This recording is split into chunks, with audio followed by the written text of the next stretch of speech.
Hello everyone, welcome back to the video on my Storytime channel. So I'm continuing reading Left Behind. I'm on up to chapter 17 on page 301.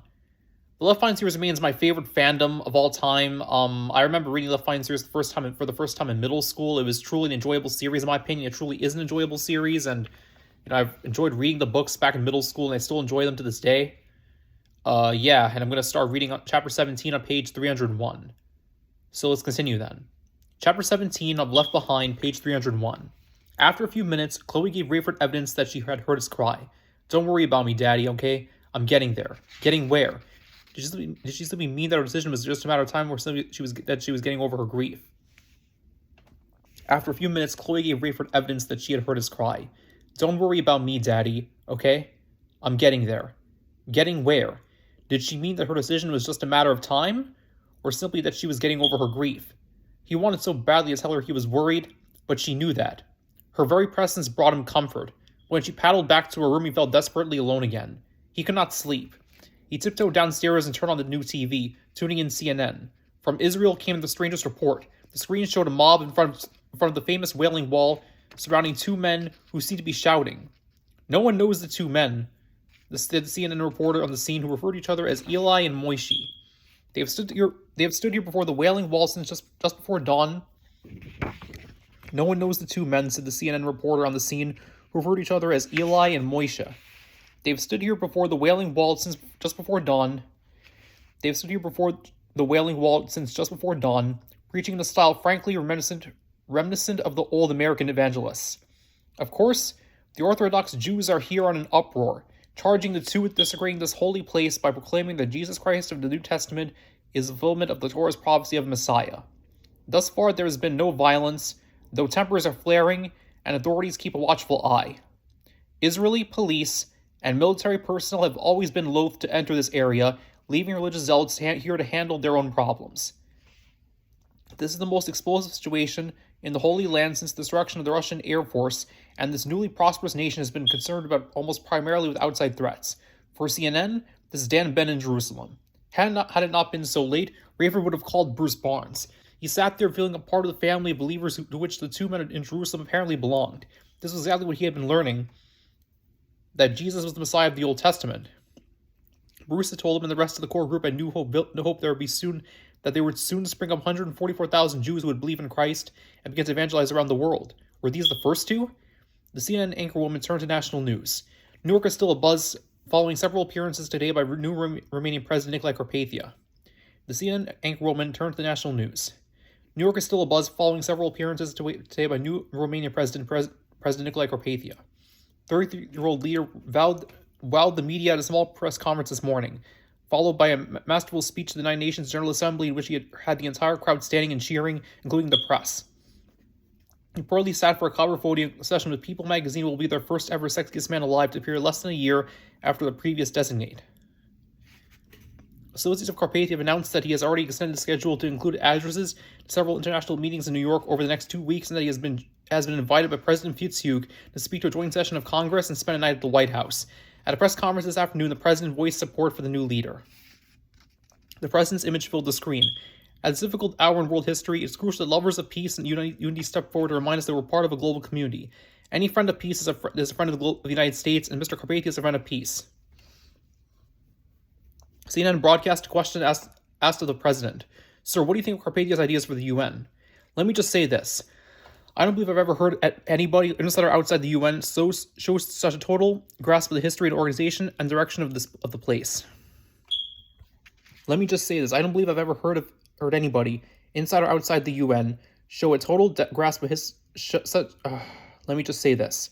I don't believe I've ever heard anybody inside or outside the UN show such a total grasp of the history and organization and direction of the place. He's done his homework, and he has a plan. I was listening. I hope the respective ambassadors and Secretary General Nagumo were too. No one should see a fresh vision as a threat. I'm sure every leader in the world shares my view that we need all the help we can get at this hour. The anchorwoman continued. Out of New York late this evening comes a report that a Global Weekly writer has been cleared of all the charges and suspicion in the death of a Scotland Yard investigator. Cameron Williams, award-winning senior writer at the Weekly, had been feared dead in a car bombing that took the life of the investigator Alan Tompkins, who was also an acquaintance of Williams. Tompkins' remains had been identified, and Williams' passport and ID were found among the rubble after the explosion. Williams' assumed death was reported in newspapers across the country, but he reappeared in New York late this afternoon and was seen at the United Nations press conference following Nicolae Carpathia's speech. Early this evening, Williams declared an international fugitive wanted by both Scotland Yard and Interpol for questioning in connection with the bombing death. Both agencies have since announced he has been cleared of all charges and is considered lucky to have escaped unharmed. In sports news, Major League Baseball teams in spring training faced the daunting task of replacing dozens of players lost in the cosmic disappearances. Rayford still was not sleepy. He made himself coffee, then phoned the 24-hour line that kept track of the flight and crew assignments. He had an idea. "Can you tell me whether I can still get Hadi Durham assigned to my JFK run Wednesday?" he asked. "I'll see what I can do," came the response. "Whoops. No. I guess you can't. She's going to New York already. Yours is the 10 a.m. flight. Here is the 8 a.m. Buck Williams had returned to his apartment after midnight, assured by Nicolae Carpathia that his worries were over. Carpathia had phoned Jonathan Stonagel, put him on speakerphone, and Stonagel had done the same as he made the middle of the night phone call to London as that cleared Williams. Buck heard Todd Cothran's husky voiced agreement to call up the Yard and Interpol. "But my package is still secure?" Todd Cothran asked. "Guaranteed," Stonagel had said. Most alarming to Buck was that Stonagel did his own dirty work, at least in this instance. Buck had looked accusingly at Carpathia, despite his relief and gratitude. Most alarming to Buck was that Stonagel did his own dirty work, at least in this instance. Buck had looked accusingly at Carpathia, despite his relief and gratitude. "Mr. Williams," Carpathia said, "I was confident Jonathan could handle this, but I am just as ignorant of the details as you are. But this just proves Dirk was right. Stonagel is conspiring Todd Cothran, and you knew it. And Stonagel promised him his package was secure, whatever that means." "I assure you that I knew nothing until you told me, Buck. I had no prior knowledge. But now you know. Can you still in conscience allow Stonagel to help promote you in international politics? Trust me, I will deal with them both." "But there have to be many more. What about all the other so-called dignitaries you met?" "Buck, just be assured there is no place around me for insincerity or injustice. I will deal with them in due time. And meanwhile, what would you advise?" "It seems to me that I am in no position to do anything right now. They seem to be intent on elevating me, but until they do, I can do nothing but what your media calls whistleblowing. How far would I get with that, for I know how far the tentacles reach? Before recently, would you not have thought Scotland Yard would be a trustworthy place to start? Before recently, would you not have thought Scotland Yard would be a trustworthy place to start?" Buck nodded miserably. "I know what you mean, but I hate this. They know that you know. That may work to my advantage. They may think that I am with them, but that this makes me even more dependent upon them. Doesn't it? Only temporarily. You have my word. I will deal with this. For now, I'm glad to have extricated you from a most delicate situation. I'm glad too, Mr. Carpathia. Is there anything I can do for you?" The Romanian smiled. "Well, I need a press secretary. I was afraid you were going to say that. I'm not your man." "Of course not. I would not have dreamed of asking." As joke, Bus suggested, "What about the man you met in the hall?" Carpathia displayed his prodigious memory once more. "That Eric Miller fellow? He's the one. You'd love him. And I already told him to call me tomorrow. May I say you recommended him?" Buck shook his head. "I was kidding. He told Carpathia what had happened in the lobby, on the elevator, and in the hall before Miller introduced himself." Nicolae was not amused. "I'll rack my brain and see if I can think of another candidate for you," Buck said. "Now you promised me a scoop tonight too." "True.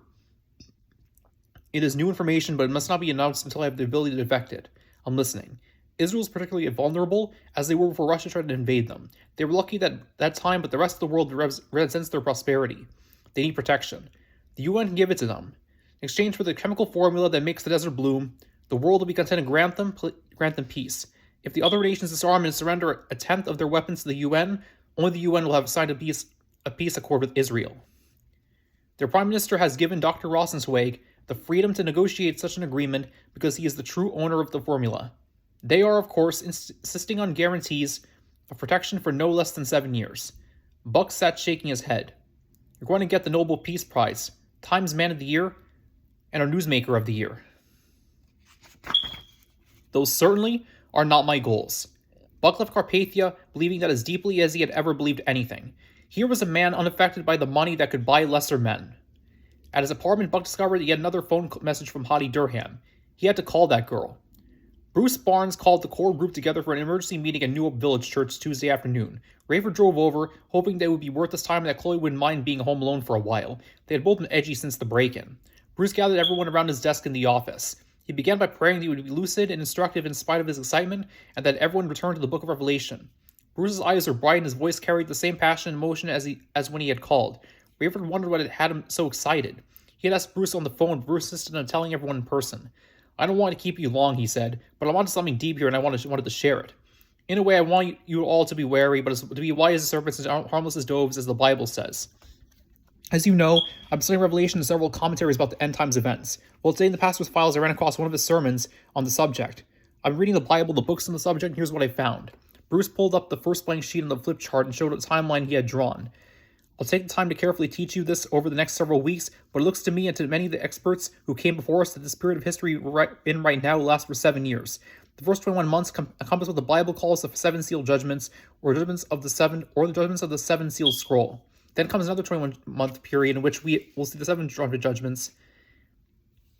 Then comes another 20-month period in which we will see the 7 trumpet judgments. In the last 42 months of the 7 years of tribulation, if we have survived, we will endure the most severe tests, the 7 vial judgments.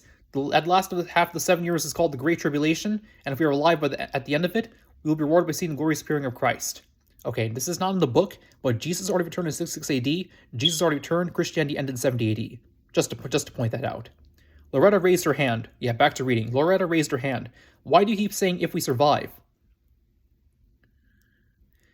What are these judgments? They get progressively worse, and if I am reading this right, they will be harder and harder to survive. If we die, we'll be in heaven with Christ and our loved ones, but we may suffer horrible deaths. If we somehow make it through the 7 terrible years, but we may suffer horrible deaths. If we somehow make it through the 7 terrible years, especially the last half, the glorious appearing will be all that more glorious. Christ will come back to set up his 1,000-year reign on earth. The millennium." Exactly. Now that's a long time off, and of course we may be only days from the beginning and of the first 21-month period. Again, if I'm reading this right, the Antichrist will soon come to power, promising peace and trying to unite the world. "What's wrong with uniting the world?" someone asked. At a time like this, it seems we need to come together. There might be nothing wrong with that, except that the Antichrist will be a great deceiver, and when his true goals are revealed, he will be opposed. This will result in a great war, probably World War III. How soon? I fear it will be very soon. We need to watch for the new world leader. What about the young man from Europe who was so popular with the United Nations? "I'm impressed with him," Bruce said. "I'll have to be careful and study what he says and does.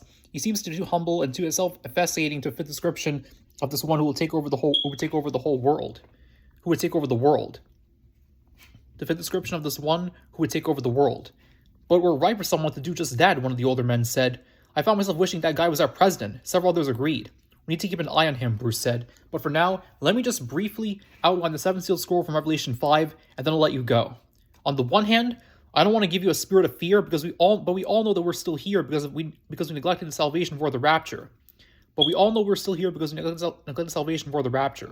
I know we're all grateful for the second chance, but can I expect to escape the trials that are coming?" Bruce explained that the first 4 seals in the scroll were described as men on 4 horses: a white horse, a red horse, a black horse, and a pale horse. The white horseman apparently is the Antichrist, who ushers in 1 to 3 months of diplomacy while getting organized and promising peace. The red horse signifies war. The Antichrist will be opposed by 3 rulers from the south, and millions will be killed in World War III. That's my assumption. That would mean within the next 6 months. I'm afraid so. And immediately following that, which will take only 3 to 6 months because of the nuclear weaponry available, the Bible predicts inflation and famine, the black horse. As the rich get richer, the poor starve to death. More millions will die that way. So if we survive the war, we need to stockpile food? Bruce nodded. I would. We should work together. Good idea, because it gets worse. That killer famine could be as short as 2 or 3 months for the arrival of the 4th seal judgment. The 4th horseman on the pale horse, the symbol of death. Besides the post-war famine, a plague will sweep the entire world. For the 5th seal judgment, a quarter of the world's current population will be dead. What's the 5th seal judgment?